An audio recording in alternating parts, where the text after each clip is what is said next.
కానీ ఈరోజు ఎవరండి కోరుకుంటున్నారు? అమ్మాయి మంచిదా, భక్తురాలా, గుడికి వెళ్తుందా, ఎవరన్నా అడుగుతారు? గుణవతిని వెతుక్కోండి, గుణవంతుణ్ణి వెతుక్కోండి. ఇది కేవలం అమ్మాయి గురించే కాదు, అబ్బాయి విషయంలో కూడా అంతే. గుణవంతుణ్ణి వెతుక్కోండి, భక్తిపరుడైన కుర్రుడిని వెతుక్కోండి సంబంధాలు ఇవ్వాలనుకున్నప్పుడు. బైబిల్ ఇంకా చెప్తాడు చూడండి, మీరు ఇలా చదువుకుంటూ వచ్చేస్తే, ఆమె వేకువజామున లేస్తుంది, తన ఇంటి వారికి భోజనం సిద్ధపరుస్తుంది అన్నాడు. 12వ వచనం కూడా చూడండి, 12వ వచనం. ఆమె తాను బ్రతికిన దినములన్నీ అతనికి మేలు చేయును గాని కీడేమీ చేయదు. ఎవరికి? భర్తకి. భర్తకి మేలే చేస్తుంది గుణవతి అయితే, కీడు చేయదు. ఏ మోసం భర్తకి చేయదు, ఏ తప్పు భర్త ఎడల జరిగించదు. గుణవతి. గుణవతి ఇంకా చెప్తాడు ఆమె లక్షణాలు. 26వ వచనం చూడండి, ఇదే అధ్యాయం 26వ వచనం. జ్ఞానము కలిగి తన నోరు తెరుచును, కృపకల ఉపదేశము ఆమె బోధించును. అంటే ఇంటికి వచ్చే అమ్మాయి ఏం చెప్పేదై ఉండాలి? కృపకల ఉపదేశము అనగా ఇంటికి వచ్చే అమ్మాయి వాక్యం చెప్పే అమ్మాయిని తెచ్చుకోండి. కుటుంబం అప్పుడప్పుడు శోధనలో పడిపోయినా, కుటుంబం అప్పుడప్పుడు దేవుడి సన్నిధికి దూరం అయిపోతున్నా, గుణవతి మీ ఇంటికి వస్తే, గుణవతి అయిన కుమార్తె, గుణవతి అయిన కోడలు మీ ఇంటికి వస్తే, ఏంటి మన కుటుంబం ఎలాగైపోతుంది? మనం దేవుడి సన్నిధికి వెళ్ళటం లేదు, దేవుడిలో మనం పడిపోతున్నాం, మన ఆత్మీయ జీవితాలు బాగోలేదు అని కుటుంబానికి బోధ చేస్తుందంట. సరే, ఎన్ని లక్షణాలు చెప్తున్నాడు దేవుడు? ఇలాంటి కుమార్తెను తెచ్చుకోండి, మీ కుటుంబం బాగుంటుంది, మీ కుటుంబాన్ని పెంచుతుంది, మీ కుటుంబాన్ని పోషిస్తుంది, మీ కుటుంబానికి దేవుడి వాక్యం బోధిస్తుంది.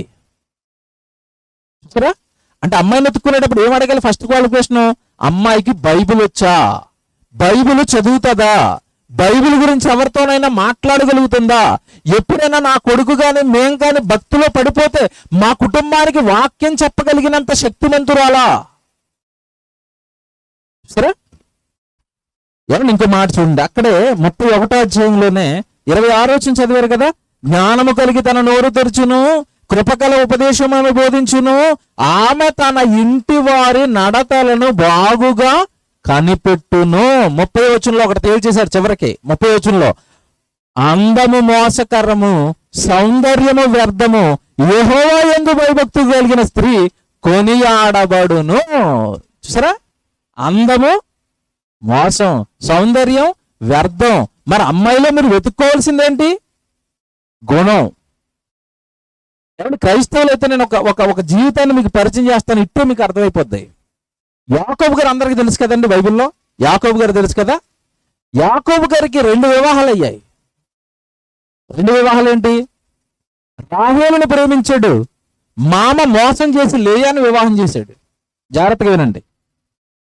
వీడికి 2 భార్యలు, యాకోబుకి 2 భార్యలు. ఎవరెవరు? రాహేలు, లేయా. మీకు ప్రశ్న అడుగుతాను, జాగ్రత్తగా వినండి. వీళ్ళిద్దరిలో ఎవరు అందగత్తే, ఎవరు సౌందర్యవతి చెప్పండి? రాహేలు సౌందర్యవతి, లేయా జబ్బు కళ్ళు కలిగింది. ఆటోమేటిక్ గా ఏమంటే యాకోబు రాహేలుని ప్రేమించాడు, లేయాను పెద్దగా పట్టించుకోలేదు. కానీ విచిత్రం ఏంటంటే ఇద్దరిలో గుణవతి ఎవరంటే రాహేలు కంటే లేయా అనే గుణవతి.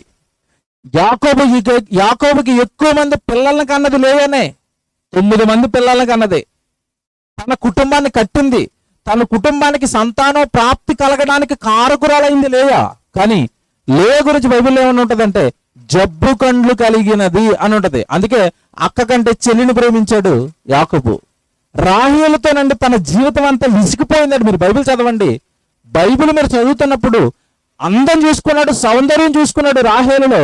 యాకోబు జీవితం అంతా కూడా సర్వనాశనం అయిపోయింది. ఎన్నో శ్రమలు పడ్డాడు ఆవిడతో, రాహేలుతో. దేవుడు చెప్పిన మాట, అందము మోసకరము, సౌందర్యము వ్యర్థం. పిల్లలారా, గుణవతిని ఎత్తుక్కోండి, గుణవంతుడిని ఎత్తుక్కోండి. వివాహం అలా జరగాలి. ఎందుకు గుణవతులను వెతుక్కోవాలి అంటే, ఒక్కటైన ఇరువురు కూడా పిల్లలను కని దేవుడు కొరకు వారిని పెంచాలి.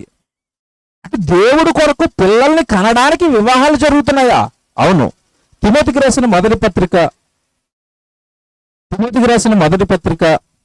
5వ అధ్యాయము 14వ వచనం కూడా చూద్దాం. తిమోతికి రాసిన మొదటి పత్రిక 5వ అధ్యాయము 14వ వచనం అండి. కాబట్టి యవ్వన స్త్రీలు వివాహం చేసుకుని పిల్లలను కని గృహ పరిపాలన జరిగించుచు నిందించుటకు విరోధికి అవకాశం ఇవ్వకుండా వలెను. ఏమంటే యవ్వన స్త్రీలు వివాహం చేసుకుని పిల్లలను కని గృహ పరిపాలన జరిగించాలంట. ఏంటి గృహ పరిపాలన? ఇప్పుడు చదువుకున్న సామెతల గ్రంథం 31వ అధ్యాయం అదే. కుటుంబాలని, కుటుంబంలో ఉన్న అత్తను, మామను, భర్తను, మిగతా వారందరినీ కూడా వారి నడతలను కనిపెడుతూ వారికి వాక్యోపదేశం చేయాలి. గృహ పరిపాలన అంటే ఇదే. తన గృహాన్ని కట్టుకోవాలి. జ్ఞానవంతురాలు తన ఇల్లు కట్టుకోవడం అంటే కట్టుకోవడం దేవుళ్ళో కట్టుకోవటం, దేవుడిలో తన కుటుంబాన్ని ఉంచుకోవటం.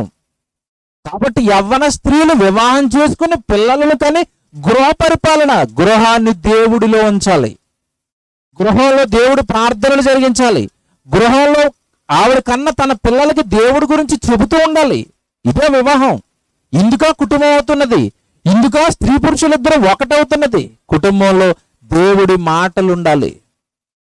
చివరిగా కొన్ని మాటలండి వివాహానికి సంబంధించి. మరి వేదిక మీద ఉన్న పెండ్లి కుమారుడు, పెండ్లి కుమార్తె, వారి ఇరువురు వినాలి కొన్ని మాటలు. దేవుడు మిమ్మల్ని జతపరుస్తున్నాడు.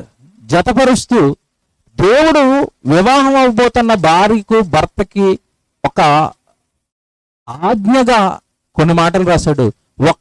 ఒక మాట మరి చూడాలి, మీరు బైబిల్లో చూడాలి. కొరింథీయులకు రాసిన మొదటి పత్రిక 7వ అధ్యాయం దయచేసి అందరూ చూడండి.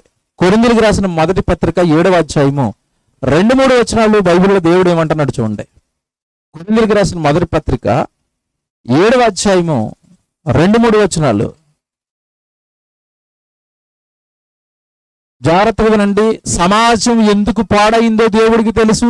సమాజం పాడవకూడదంటే సమాజం ఎలాగుండాలో దేవుడికి తెలుసు. కారణం ఏంటంటే ఈ సమాజం అంతా యెహోవా సమాజం, దేవుని పిల్లలు వీళ్ళంతా. కనుక ఈ పిల్లల గురించి ఏం చెప్తున్నాడు చూడండి. 2వ వచనం. అయినను జారత్వములు జరుగుచున్నందున ప్రతివానికి సొంత భార్య ఉండవలెను. ప్రతి స్త్రీకి సొంత భర్త ఉండవలెను. భర్త భార్యకును, అలాగనే భార్య భర్తకును వారి వారి ధర్మములు నడపవలెను. ఎంత బాగా చెప్పించండి బైబిల్. బైబిల్ సమాజాన్ని బాగు చేస్తుందండి. బైబిల్లో ఉన్న ప్రతి మాట సమాజంలోనికి వెళితే సమాజంలో ఉన్న కుటుంబాలన్నీ బాగుపడతాయి. లోకం బాగోలేదు, జారత్వాలు జరుగుతున్నాయి, వ్యభిచారాలు జరుగుతున్నాయి, వారి శరీర కోరికలు తీర్చుకోవడానికి అడ్డదారులు దొక్కుతున్నారు. కనుక సమాజమా తప్పిది. ప్రతి వానికి సొంత భర్త ఉండాలి, ప్రతి వారికి సొంత భార్య ఉండాలి. ఒకే భార్య, ఒకే భర్త, తప్పు చేయకూడదు అంటున్నాడు దేవుడు. ఇకపోతే ఒకటైన వీళ్ళిద్దరూ కూడా వారి వారి ధర్మాలు నడిపించాలంట. అంటే భార్యకు, భర్తకు వాళ్ళ వాళ్ళ ధర్మాలు జ్ఞాపకం చేస్తున్నాడు. ఇప్పుడు మీరు వివాహం ద్వారా ఒక్కటైనా మీరు ఈ ధర్మాలు పాటించాలి, మీ కుటుంబం బాగుండాలంటే. ఎవడొకప్పుడు పాతకాలంలో సినిమాలు వచ్చేవండి, వివాహం గురించి సినిమా తీశారు. మీకు తెలుసు, ఎప్పుడుదో పూర్వం 12 కాపురానికి పంచసూత్రాలని తీశారు. తెలుసుగా మీకు? ఒకప్పుడు ఇప్పుడు పాత బ్లాక్ అండ్ వైట్ సినిమాలు అండి. 12 కాపురానికి పంచసూత్రాలు, 12 కాపురానికి 12 సూత్రాలు.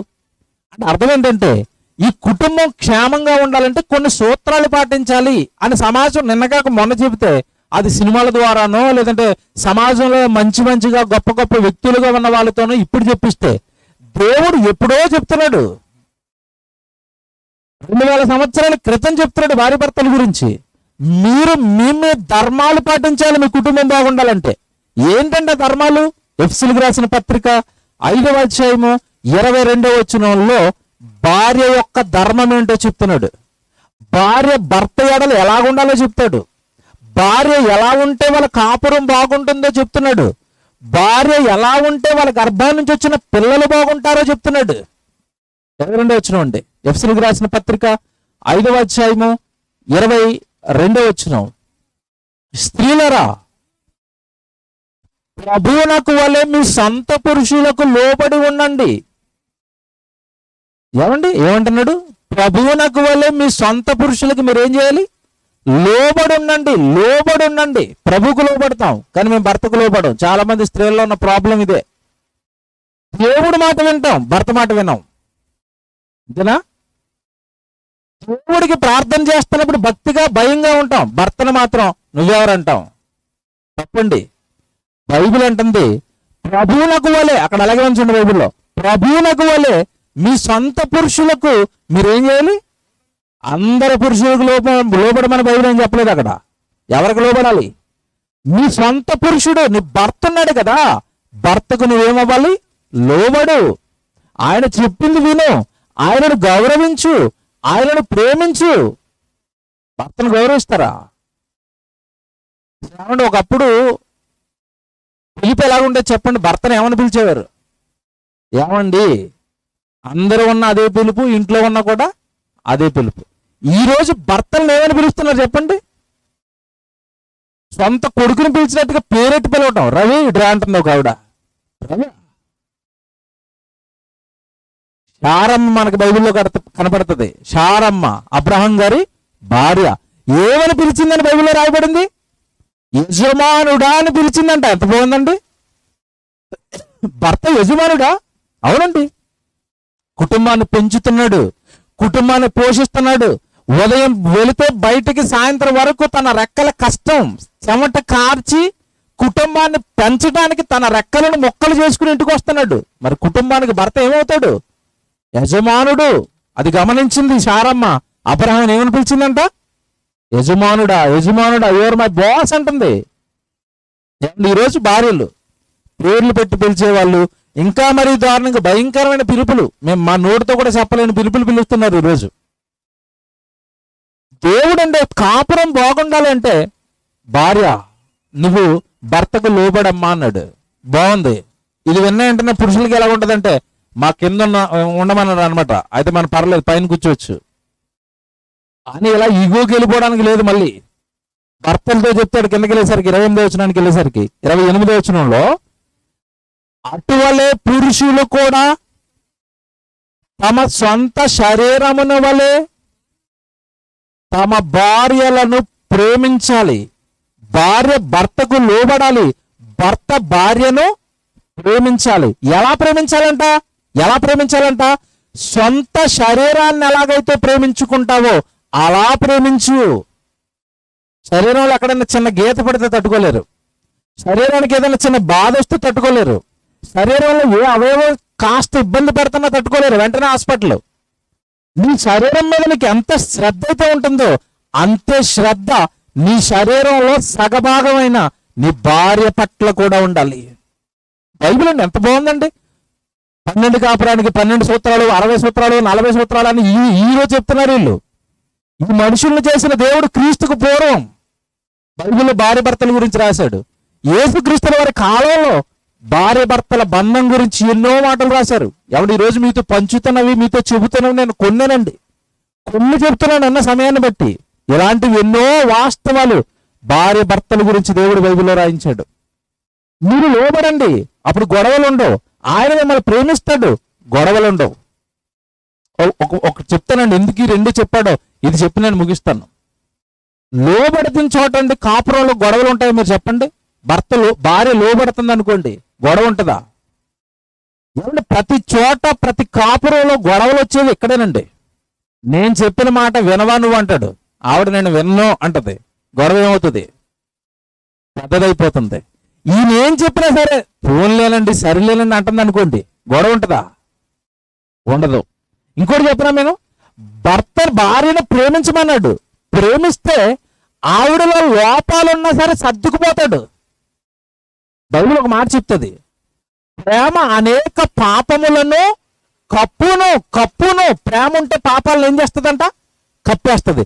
ఇప్పుడు భార్యను ప్రేమించిన వాడు భార్యలో చిన్న చిన్న లోపాలున్నా ఏం చేస్తాడు? కప్పేస్తాడు. అందరిలోని పెట్టడు నా భార్య ఎలాంటిదని, అందరిలోని పెట్టదు నా భర్త ఎలాంటి వాడని. ప్రేమ ఉంటే ప్రేమ పాపాలను కప్పేస్తుంది. కనుక భార్య భర్తల మధ్యలో ఉంచాల్సింది ఏంటని దేవుడు చెప్పాడంటే ప్రేమ ఉండాలి మీ ఇద్దరి మధ్యలో. అప్పుడు మీ కుటుంబం బాగుంటుంది, మీ గర్భం నుంచి వచ్చిన పిల్లలు బాగుంటారు. మీకు మాట చెప్పనండి, చాలా కుటుంబాలలో పిల్లలు తల్లిదండ్రుల మాట వినరు. ఎందుకు వినరు చెప్పండి? వాళ్ళ ముందే వీళ్ళు తన్నుకుంటున్నారు అనుకోండి, వీళ్ళ మాటలు వింటారా? వాళ్ళ ముందే వీళ్ళు తిట్టుకుంటున్నారు అనుకోండి, ఎవరైనా బూతులు తిట్టకూడదంటే వాళ్ళు వింటారా? ముందు మీరిద్దరు ఏప్రిల్ నెల అంతా, మే నెల అంతా చాలా వివాహాలు జరిగాయండి. విచిత్రం ఏంటంటే ఎంత స్పీడ్గా వివాహాలు జరుగుతున్నాయో అంత స్పీడ్గా సంవత్సరం తర్వాత కోర్టులకు వెళ్ళిపోతున్నారు. దేనికోసం?